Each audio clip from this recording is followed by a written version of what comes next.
had our gala meeting where everybody came down, came over from everywhere. It really turned out beautiful. It was so nice.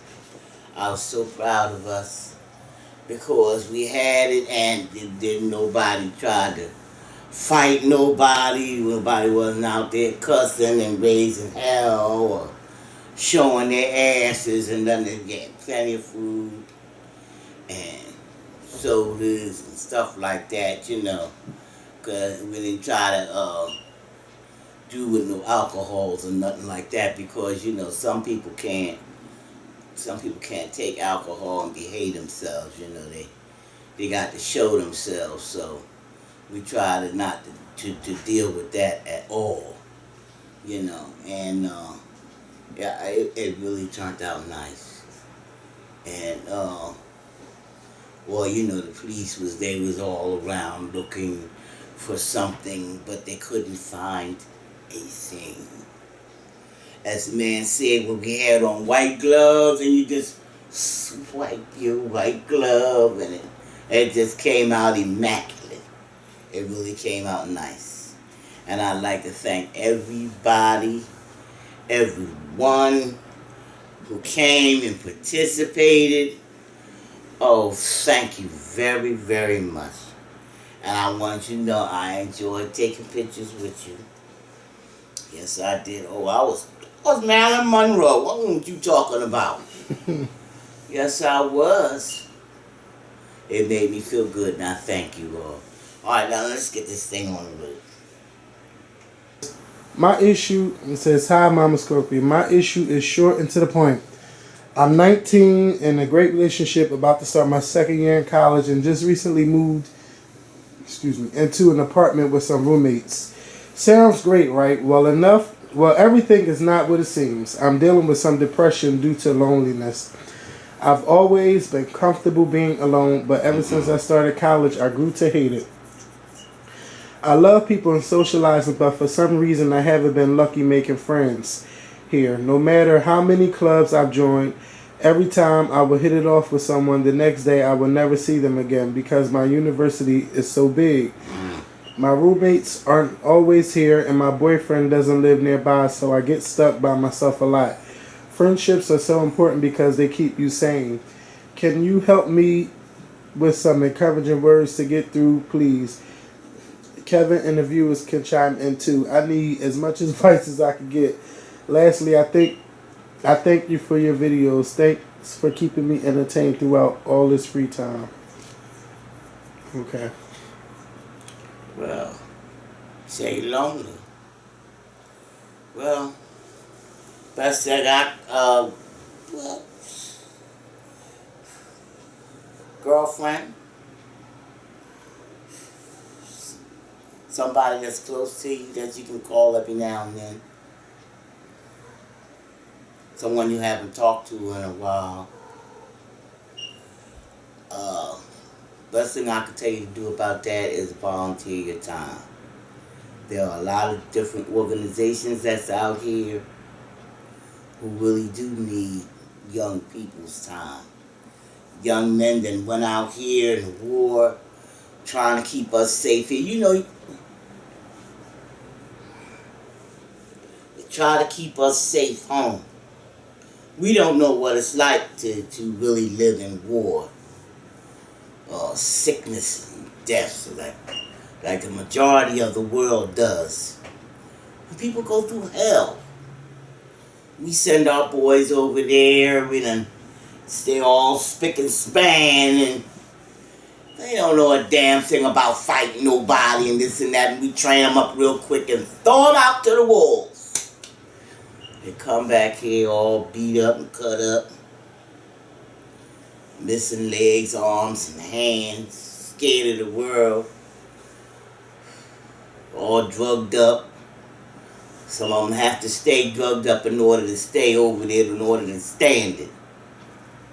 And they really go through a lot of hell, and they just need to know that the world cares.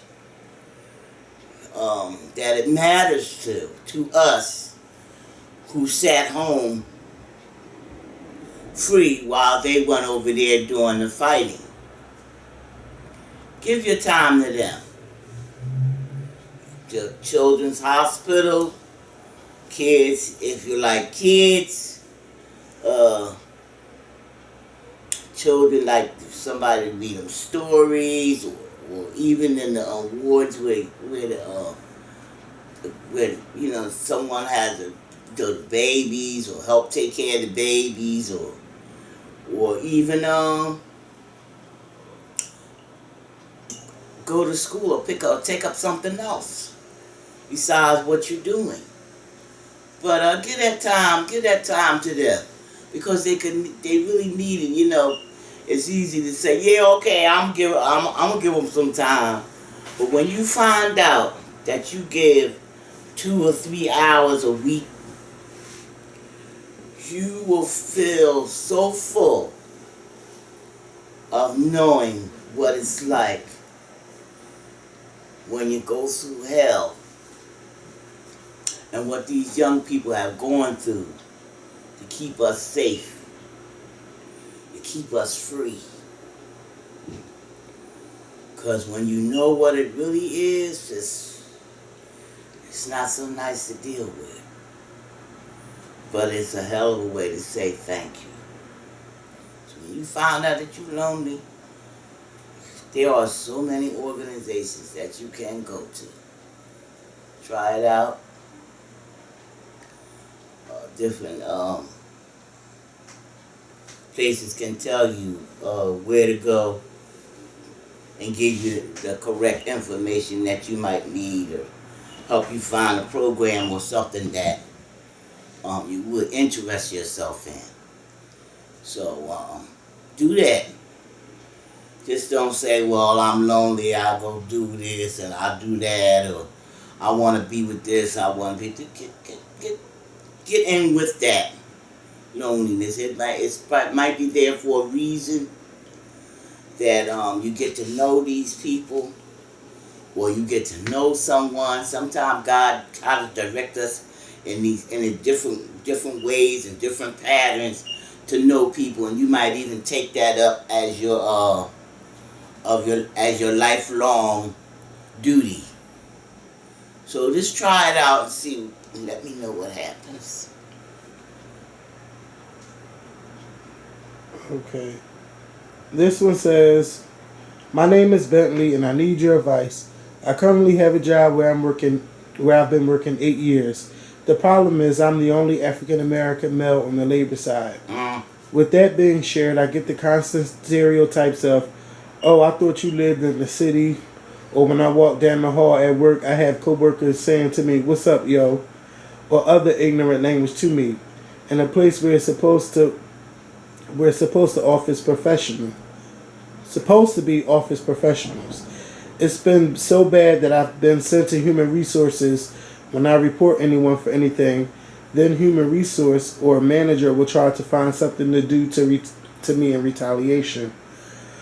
I've since looked out the company and have interviews scheduled. Of course, I will lose in pay since I'm a union worker and worked for the company nearly 8 years. My main question to you for advice is, should I stay with this company that stresses me out, or take a pay cut, lose a great benefit package I'm offered if I'm offered a new job? My fear is taking a new job and the same thing happening. Well, you're going to find that all over wherever you go. The hell with it. Stop taking everything so seriously and so heavily. If you're the only black that's there, then at least you got your foot through the door. And you can have that door open for somebody else, maybe to squeeze their other foot in, so you'll have 2 feet in the door. So don't take everything so much at heart. Or like the whole world is out there to get me. You're just tired. Get a vacation. You got plenty of time. You don't use it. Use your time. You know, you people go to work all the damn time. You don't do nothing but work. You stress yourself out with a whole lot of bull crap. The life is worth living. How many people out here they suffering in their head or their mind. We don't know what's going on because they don't really say what's bothering them. And we need to learn how to relax a little bit more. We need to learn how to give ourselves a little more time to heal up or to laugh. Learn how to laugh again. There was one time you could laugh at anything out here. Now we don't. We stop laughing. We stop singing. Stop singing to yourself. And we got so serious. Serious for what?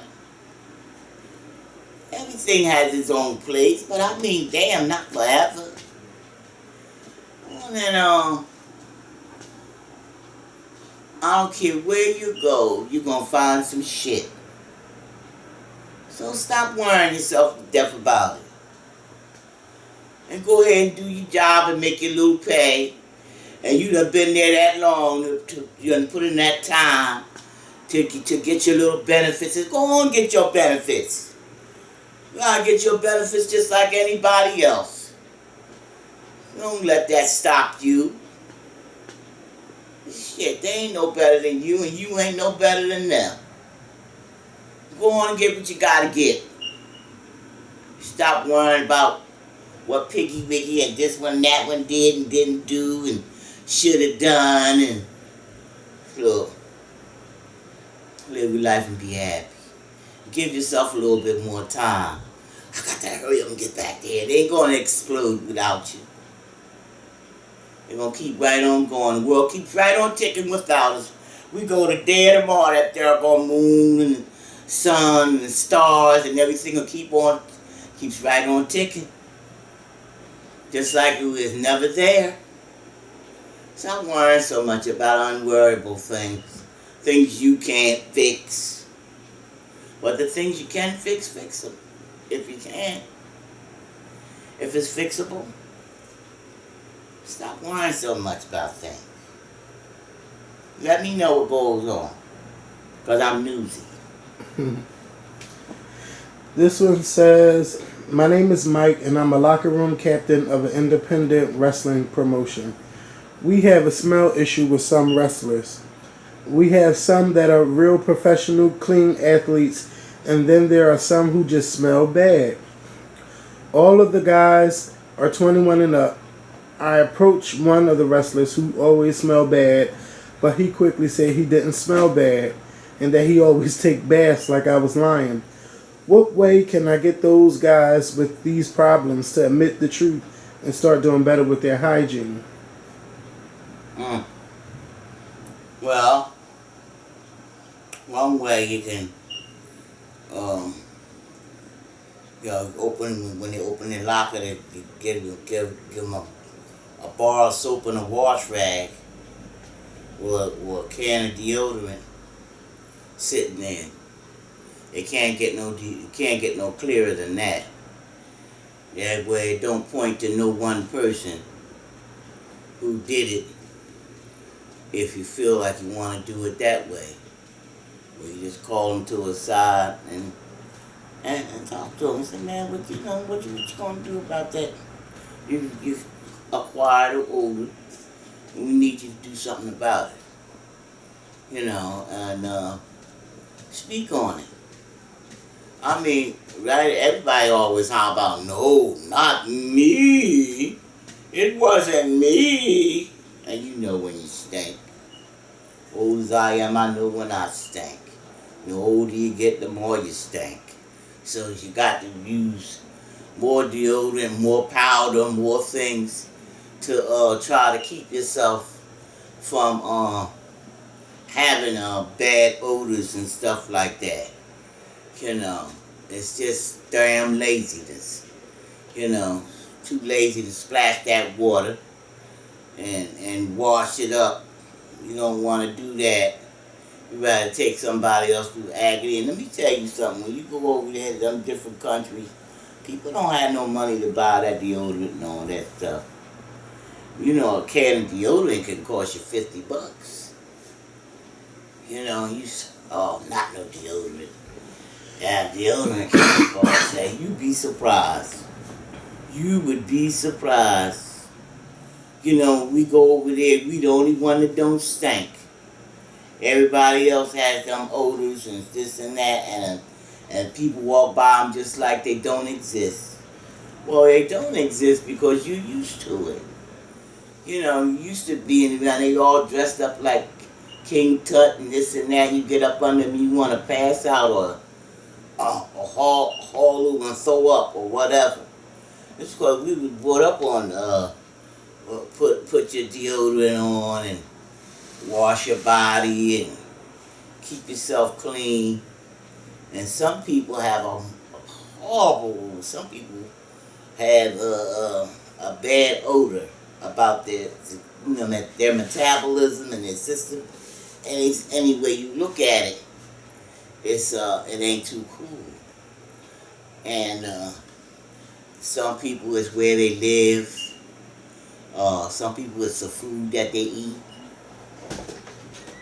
And this causes them to have the different deodorant, the odors and things that go down. And that's the way I could tell you to tell them. You tell them straight on out, or you leave a suggestion, or you leave a little letter or something like that and say, so and so, how you doing? This and that. I'm not trying to be smart. I'm not trying to be nasty or anything like that. But your body has acquired a odor, and it's disturbing a good bit of people, and they're starting to talk about it and everything. And I would like for you to try to do something about it if you possibly can. Thank you. Bam. Can't get no sweeter than that. You know. Not Monday. Sorry for the interruption. Boy. It's hot as hell when you... My grandson. Come on so we can finish. Mother. My babies. Alright. Now you niggas, you look like you grew a little bit. You Grew? Yeah, you got a little taller. I'm telling you. I feel that way too sometimes. You did. You got taller. You got some nerve. Alright. Alright, this the last one. Says, I'm a 41-year-old who needs advice with my mother. The main issue with her is that she is dating a married man. She knows this and still with him. They have been together for 10 years. Mind your own business, boy. He is currently in the hospital and she can't even see him because his wife has put out word that... What?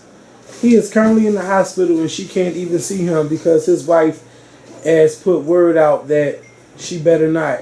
She is so delusional that she thinks that this is okay to have half of a man. And the kicker is she is not the only mistress he has. No one in my family likes him and can't stand to be around him. I'm so tired of her thinking that she deserves this. Every time someone brings him up, she tries to change the subject. My family can't take it anymore. And she also refuses to tell my sisters who their dad is. She gave them a fake name and won't say anything else. Any advice that will help? Thanks in advance. Leave her alone. She know what she doing. That's her life. It's not yours. She can give you suggestions of what you want, of how she wants you to live your life, but you can't tell her how to live her life. Yeah, it may be wrong. It's not right for her Put my to damn do what soda she down. do. But obviously, if she been with him 10 years, come on now. It's okie dokie with her, and it sure is okie dokie with him. Now, if it's all right with her for him to have a couple other people on the side, maybe a couple more young buckers on the side to help her out, she don't think it's gonna bother her none, and it ain't bothering her. You mind your own business and go on and live your life and leave her alone. If she wants help from you, she'll ask you for it. Tell me about it. Well, what about the children part? Did she have any baby by? She said the mom won't tell the children who their father is. It's listed. She's got it down. She ain't stupid. She got it written down in a Bible or whatever that they know who their daddies is. You know, I mean, she's the one that made. I wouldn't say it was a mistake, right? Because no child is a mistake in God's eyes. Everybody is. I want to know if he their father. But she No. said she's 41. So what? She said she 41 and her mother's older, so I don't know. Don't worry about it. Leave her alone. Go on and live your life. Like I said, she'll ask you when she need help.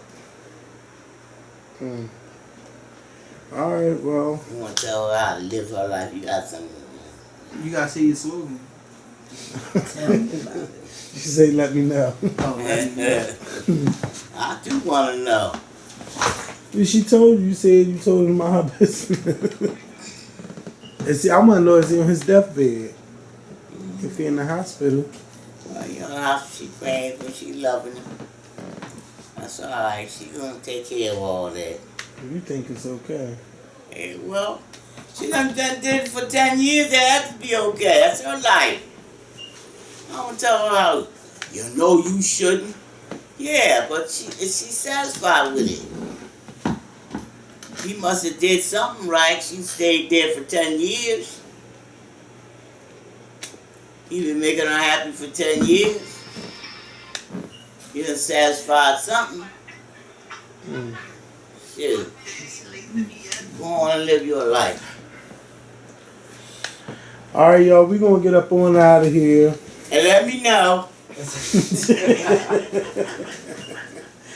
All right, we'll see y'all next week. How you doing? Johnny, come here. No,